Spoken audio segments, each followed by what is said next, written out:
ಕೊಂದವರು ಯಾರು ಅಂತಂದರೆ ನಮಗಿನ್ನೂ ಇಷ್ಟು ವರ್ಷಗಳು ಇಷ್ಟು ದಶಕಗಳಾದರೂ ಕೂಡ ನಮಗೆ ಕೊಂದವರು ಯಾರು ಅಂತ ಗೊತ್ತಾಗ್ತಾ ಇಲ್ಲ. ಗೊತ್ತಿದ್ರೂ ಕೂಡ ಕೆಲವರಿಗೆ ಅಲ್ಲಿ ಲೋಕಲಲ್ಲಿರೋ ಜನ ಗೊತ್ತಿದ್ರೂ ಕೂಡ ಅವರು ಹೇಳೋಕ್ಕಾಗ್ತಾ ಇಲ್ಲ. ಹಾಗಾಗಿ ನ್ಯಾಯವಾಗಿ ಕಾನೂನು ರೀತ್ಯ ಅದು ಪತ್ತೆ ಆಗಬೇಕು, ಅವರಿಗೆ ಶಿಕ್ಷೆ ಆಗಬೇಕು ಅನ್ನೋದು ನಮ್ಮ ಗುರಿ. ಹೀಗೆ ಇನ್ನು ಮುಂದೆ ಕೂಡ ನಾವು ಇನ್ನಷ್ಟು ಸಂಪುಟ ಸಚಿವರನ್ನು ನಾವು ಭೇಟಿಯಾಗ್ತೀವಿ. ಅವ್ರಿಗೂ ಕೂಡ ನಮ್ಮ ಕಾಳಜಿ ಏನಿದೆ ಅದನ್ನೆಲ್ಲ ಕೂಡ ಅವರಿಗೆ ನಾವು ತಲುಪಿಸಿ ಅವರಿಗೆ ಮನವರಿಕೆ ಮಾಡಿಕೊಡ್ಬೇಕು ಅಂತ ನಾವು ನಮ್ಮ ಕೊಂದವರು ಯಾರು ಆಂದೋಲನದಿಂದ ನಾವು ತೀರ್ಮಾನ ಮಾಡಿದ್ದೀವಿ. ನಿನ್ನೆ ಕೂಡ ಒಂದು ನಮ್ಮ ಅಭಿಯಾನ ಆಂದೋಲನದಿಂದ ಒಂದು ನ್ಯಾಯಕ್ಕಾಗಿ ನಿನ್ನೆ ನಾವೆಲ್ಲರೂ ಇಡೀ ದೇಶದಲ್ಲಿ ದೀಪಾವಳಿಯನ್ನು ಆಚರಿಸಿದ್ದೀವಿ. ದೀಪಾವಳಿ ಅಂದರೆ ಬೆಳಕಿನ ಹಬ್ಬ. ಬೆಳಕಿನ ಹಬ್ಬ ಅಂತಂದರೆ ನಮ್ಮೆಲ್ಲರ ಬದುಕಿಗೆ ಒಂದು ಬೆಳಕು ಸಿಗಲಿ ಅಂತ, ಒಂದು ನಮಗೆ ಕತ್ತಲೆಯಿಂದ ನಾವು ಬೆಳಕಿನೆಡೆಗೆ ಸಾಗೋಣ ಅನ್ನೋ ಒಂದು ದೃಷ್ಟಿ ಇಟ್ಕೊಂಡು ನಾವು ದೀಪಾವಳಿಯನ್ನು ಆಚರಿಸ್ತಿದ್ದೀವಿ. ಹಾಗಾಗಿ ಈ ಕತ್ತಲೆಯಲ್ಲೇ ಇರುವಂಥ ನಮ್ಮ ಹೆಣ್ಮಕ್ಳಿಗೆ ಅವರ ಬದುಕಿಗೆ ಒಂದು ಬೆಳಕು ಸಿಗಲಿ ಅನ್ನೋ ಒಂದು ಆಶಯದಿಂದ, ಯಾಕೆಂದರೆ ನೋವು, ಹಿಂಸೆ ಈ ಥರದಲ್ಲೇ ಮುಳುಗಿ ಹೋಗಿರೋಂಥ ನೊಂದಿರೋಂಥ ಹೆಣ್ಮಕ್ಳಿಗೆ, ಎಲ್ಲರ ಮನೆ ಹೆಣ್ಮಕ್ಳಿಗೂ ಕೂಡ, ಒಬ್ಬರು ಇಬ್ಬರು ಅಂತಲ್ಲ ಎಲ್ಲ ಮನೆ ಹೆಣ್ಮಕ್ಳಿಗೂ ಕೂಡ ಒಂದು ಬೆಳಕು ಸಿಗಲಿ ಅನ್ನೋ ಉದ್ದೇಶದಿಂದ ನಮ್ಮ ಕೊಂದವರು ಯಾರು ಈ ಆಂದೋಲನದಿಂದ ನಿನ್ನೆ ಅಂದರೆ 22ನೇ ತಾರೀಕು ದೀಪಾವಳಿಯ ದಿನ ಸಂಜೆ ಎಲ್ಲರೂ ಸೇರಿ ಹಣತೆ ಹಚ್ಚೋಣ ಅಂತ ಹೇಳಿ, ನ್ಯಾಯಕ್ಕಾಗಿ ಹಣತೆ ಹಚ್ಚೋಣ ಅನ್ನೋ ಒಂದು ಕಾರ್ಯಕ್ರಮ ಮಾಡಿದ್ವಿ. ಅದು ಬರೀ ಒಂದು ಹಣತೆ ಹಚ್ಚುವಂಥ ಒಂದು ಕಾರ್ಯಕ್ರಮ ಆದರೂ ಕೂಡ ಅದು ಎಲ್ಲರ ಬಾಳಿನ ಹಣತೆಯಾಗಲಿ, ಎಲ್ಲರ ಬಾಳಿನ ದೀಪವಾಗಲಿ. ಯಾಕಂದರೆ ಹೆಣ್ಮಕ್ಳು ನಗುನಗ್ತಾ ಇದ್ದರೆ ಇಡೀ ಸಂಸಾರ, ಇಡೀ ಕುಟುಂಬ ನಗುನಗ್ತಾ ಇರುತ್ತೆ, ಇಡೀ ದೇಶ ನಗ್ನಗ್ತಾ ಇರುತ್ತೆ ಅನ್ನೋದೊಂದು ನಮ್ಮ ಅಭಿಪ್ರಾಯನೂ ಕೂಡ. ಹಾಗಾಗಿ ಆ ಕಾರ್ಯಕ್ರಮವನ್ನು ನಾವು ಹಮ್ಮಿಕೊಂಡಿದ್ವಿ. ಆದರೆ ಇಡೀ ರಾಜ್ಯದಲ್ಲಿ ಅದಕ್ಕೆ ಬಹಳ ಒಳ್ಳೆ ಸ್ಪಂದನೆ ಸಿಕ್ಕಿತು. ಆದರೆ ಬೆಂಗಳೂರಿನಲ್ಲಿ ನಾವು ಅದನ್ನು ಮೌರ್ಯ ಹೋಟೆಲ್ ಎದುರುಗಡೆ ಗಾಂಧಿ ಪ್ರತಿಮೆ ಮುಂದೆ ಮಾಡೋಕ್ಕೆ ನಾವು ಪರ್ಮಿಷನ್ ತೊಗೊಂಡಿದ್ವಿ. DCP ಅವರು ಕೂಡ ಅದು ಒಂದು ಮಾತು ಹೇಳಿದರು, ನೀವು ಯಾವುದೇ ಪ್ರತಿಭಟನೆ ಮಾಡೋ ಹಾಗಿಲ್ಲ, ಬರೀ ದೀಪ ಹಚ್ಚೋದಾದರೆ ನಾವು ಕೊಡ್ತೀವಿ ಅಂತ. ನಾವು ಕೂಡ ಅವರಿಗೆ ಭಾಳ ಜವಾಬ್ದಾರಿಯಿಂದನೇ ಹೇಳಿದ್ವಿ, ಇಲ್ಲ ನಾವು ಪ್ರತಿಭಟನೆ ಯಾವುದು ಇಲ್ಲ, ಅದರಲ್ಲಿ ಬರೀ ನಾವು ಹಣತೆ ಹಚ್ತೀವಿ ಅಷ್ಟೇ. ಹೆಣ್ಮಕ್ಳಿಗೆ ಅನ್ಯಾಯ ಆಗಿರುವಂಥ ಹೆಣ್ಮಕ್ಳಿಗೆ, ಅವರ ಸಂತ್ರಸ್ತರ ಮನೆಗಳಿಗೆ, ಅವರ ಕುಟುಂಬಗಳಿಗೆ ನ್ಯಾಯ ಸಿಗಲಿ ಅನ್ನೋ ಉದ್ದೇಶದಿಂದ ನಾವು ಹಣತೆ ಹಚ್ತಾ ಇದ್ದೀವಿ ಅಂತ ಹೇಳಿದ್ವಿ. ಅವರು ನಮಗೆ ಪರ್ಮಿಷನ್ ಕೂಡ ಕೊಟ್ಟಿದ್ರು DCP ಅವರು. ಆದರೆ ಇದ್ದಕ್ಕಿದ್ದಂಗೆ ಬೆಳಿಗ್ಗೆ ಫೋನ್ ಮಾಡಿ, ಇಲ್ಲ ನಿಮ್ಮ ಪರ್ಮಿಷನ್ ಕ್ಯಾನ್ಸಲ್ ಆಗಿದೆ ಅಂತ ಹೇಳಿ ನಮಗೆ ಬಹಳ ತೊಂದರೆ ಕೊಟ್ಟರು ಇಡೀ ದಿನ. ಆಮೇಲೆ ನೀವು ಇದರಲ್ಲಿ ಫ್ರೀಡಮ್ ಪಾರ್ಕ್ನಲ್ಲಿ ಮಾಡ್ಕೊಳ್ಳಿ ಅಂತ. ನಮಗೆ ಫ್ರೀಡಮ್ ಪಾರ್ಕಲ್ಲಿ ಹೋಗಲಿ, ಅಲ್ಲಾದರೂ ಮಾಡ್ಕೊಳ್ಳೋಣ ಅಂತಂದರೆ ಫ್ರೀಡಮ್ ಪಾರ್ಕ್ ವ್ಯಾಪ್ತಿಗೆ ಬರುವಂಥ ಪೊಲೀಸ್ನವರು ನಾವು ಕೊಡೋಕ್ಕಾಗಲ್ಲ ಪರ್ಮಿಷನ್ ಅಲ್ಲಿಗೆ, ನೀವು ಅಲ್ಲೂ ಮಾಡಬಾರ್ದು ಅಂತ. ಕಾರಣ ಯಾಕೆ ಅಂತಂದರೆ, ನಾವು ಎಲ್ಲ ಹೆಣ್ಮಕ್ಳಿಗೂ ನ್ಯಾಯ ಬೇಕು ಅನ್ನುವಾಗ ಅಲ್ಲಿ ಧರ್ಮಸ್ಥಳದಲ್ಲಿ ಕೊಲೆ ಆಗಿರೋ, ಅತ್ಯಾಚಾರ ಆಗಿರೋ ಹೆಣ್ಮಕ್ಳು ಕೂಡ ಸೇರ್ತಾರೆ ಅನ್ನೋದು ನಮ್ಮ ಕಲ್ಪನೆ, ನಮ್ಮ ನಂಬಿಕೆ ಕೂಡ ಅದು.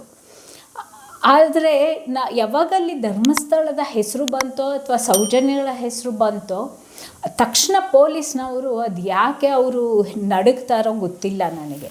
ಧರ್ಮಸ್ಥಳ ಅಂದ ತಕ್ಷಣ ಅವರು ಪೊಲೀಸ್ನವರಾಗಲಿ ಅಥವಾ ಇಡೀ ನಮ್ಮ ರಾಜ್ಯ ಸರ್ಕಾರ ಆಗಲಿ ಅಥವಾ ಎಲ್ಲರೂ ಅವರು ಎಲ್ಲ ಮಾಡ್ಕೊಂಡು ಬಿಡೋ ಅಷ್ಟು ಅವರು ನಡ್ಕ ಬಂದುಬಿಡತ್ತೆ. ನಮ್ಮ ಇದನ್ನೇ ಕ್ಯಾನ್ಸಲ್ ಮಾಡಿಬಿಟ್ರು, ಅನುಮತಿನೇ ಕ್ಯಾನ್ಸಲ್ ಮಾಡಿ ನಾವಲ್ಲಿ ಆಯಿತು, ನಾವು ಹೇಳಿದ್ವಿ ಆಯಿತು ಬೇಡ, ನಾವು ಅಲ್ಲಿ ಹಚ್ಚಿಬಿಟ್ಟು ನಮ್ಮ ಪಾಡಿಗೆ ನಾವು ಹೋಗ್ತೀವಿ ಅಂತ.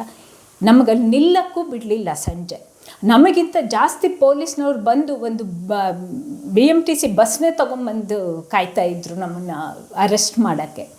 ನಾವು ಈ ದೇಶದಲ್ಲಿ ಲಾಠಿ ಬೇಕಾದರೆ ನೀವು ಯಾವ ಮೈದಾನದಲ್ಲೂ ಪಬ್ಲಿಕ್ ಸ್ಪೇಸ್ನಲ್ಲೂ ಲಾಠಿ ಬೀಸ್ಕೊಂಡಿರ್ಬೋದು, ಇಲ್ಲ ರಸ್ತೆಯಲ್ಲಿ ಯಾವುದೇ ಸಂಘಟನೆನವರು ಹೇಗೆ ಬೇಕಾದರೂ ಹಾಗೆ ಇರ್ಬೋದು. ಯಾವ ಈ ಸಮಾಜದಲ್ಲಿ ವಿಷ ಬಿತ್ಕೊಂಡು, ದ್ವೇಷ ಸಾಧಿಸ್ಕೊಂಡು, ದ್ವೇಷ ಬಿತ್ಕೊಂಡು, ಏನು ಬೇಕಾದ್ರೂ ಹೇಳಿಕೆಗಳನ್ನ ಕೊಟ್ಕೊಂಡು, ಚಾಕು ಚೂರಿ ಹಾಕ್ಕೊಂಡಿರ್ಬೋದು, ಅವ್ರನ್ನ ಸಾಯಿಸಿ ಇವ್ರನ್ನ ಸಾಯಿಸಿ ಅಂತ ಹೇಳಿದ್ರು. ಅವ್ರ ಮೇಲೆ ಕೋರ್ಟ್ಗಳು ಕೂಡ ಅವ್ರನ್ನ ಬಂಧಿಸಬೇಡಿ ಅಂತ ಹೇಳಿ ಆದೇಶ ಕೊಡೋ ಅಂಥ ಸಂದರ್ಭ ಇವತ್ತಿದೆ.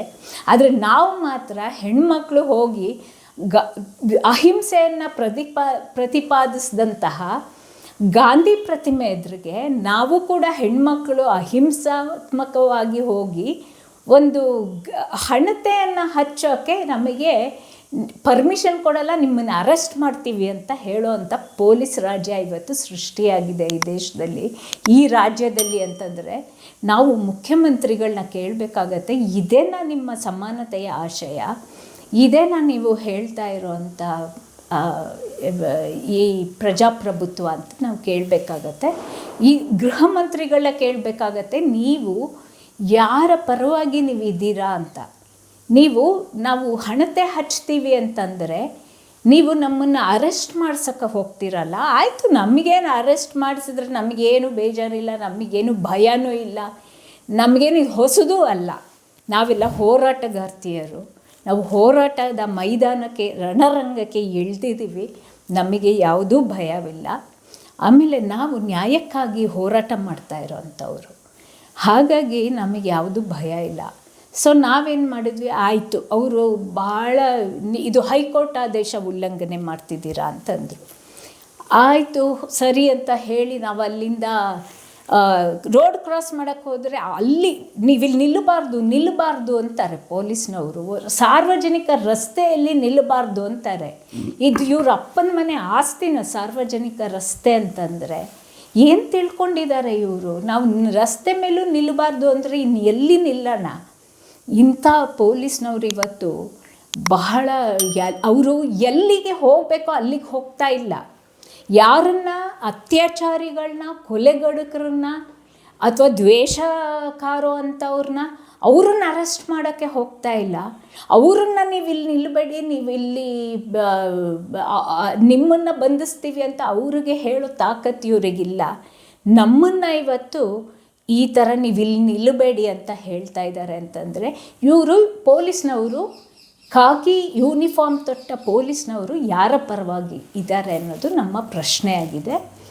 ಆಮೇಲೆ ನಾವೇನು ಮಾಡಿದ್ವಿ, ಸರಿಯಲ್ಲಿ ನಮ್ಮ ಸ್ನೇಹಿತರಾದ ಒಬ್ಬರು ವಕೀಲರಿದ್ದಾರೆ, ಅವರು ನಮ್ಮ ಆಫೀಸ್ ಮುಂದೆ ಮಾಡ್ಕೊಳ್ಳಿ ಅಂತಂದರು. ಅದು ಅವರ ಸ್ಪೇಸ್ ಅದು. ಸೊ ಅವರು ಅಲ್ಲೇ ಹತ್ತಿರ ಇತ್ತು, ಅಲ್ಲಿ ಹೋಗಿಬಿಟ್ಟು ಅಲ್ಲಿ ಅವರ ಆಫೀಸ್ ಕೆಳಗಡೆನೆ ಮುಂದೆ ನಿಂತ್ಕೊಂಡು ಹಣತೆ ಹಚ್ಚಿ ನಿಂತ್ಕೊಂಡ್ವಿ ಅಷ್ಟೇ. ಯಾವ ಘೋಷಣೆ ಇಲ್ಲ, ಎಂಥದೂ ಇಲ್ಲ.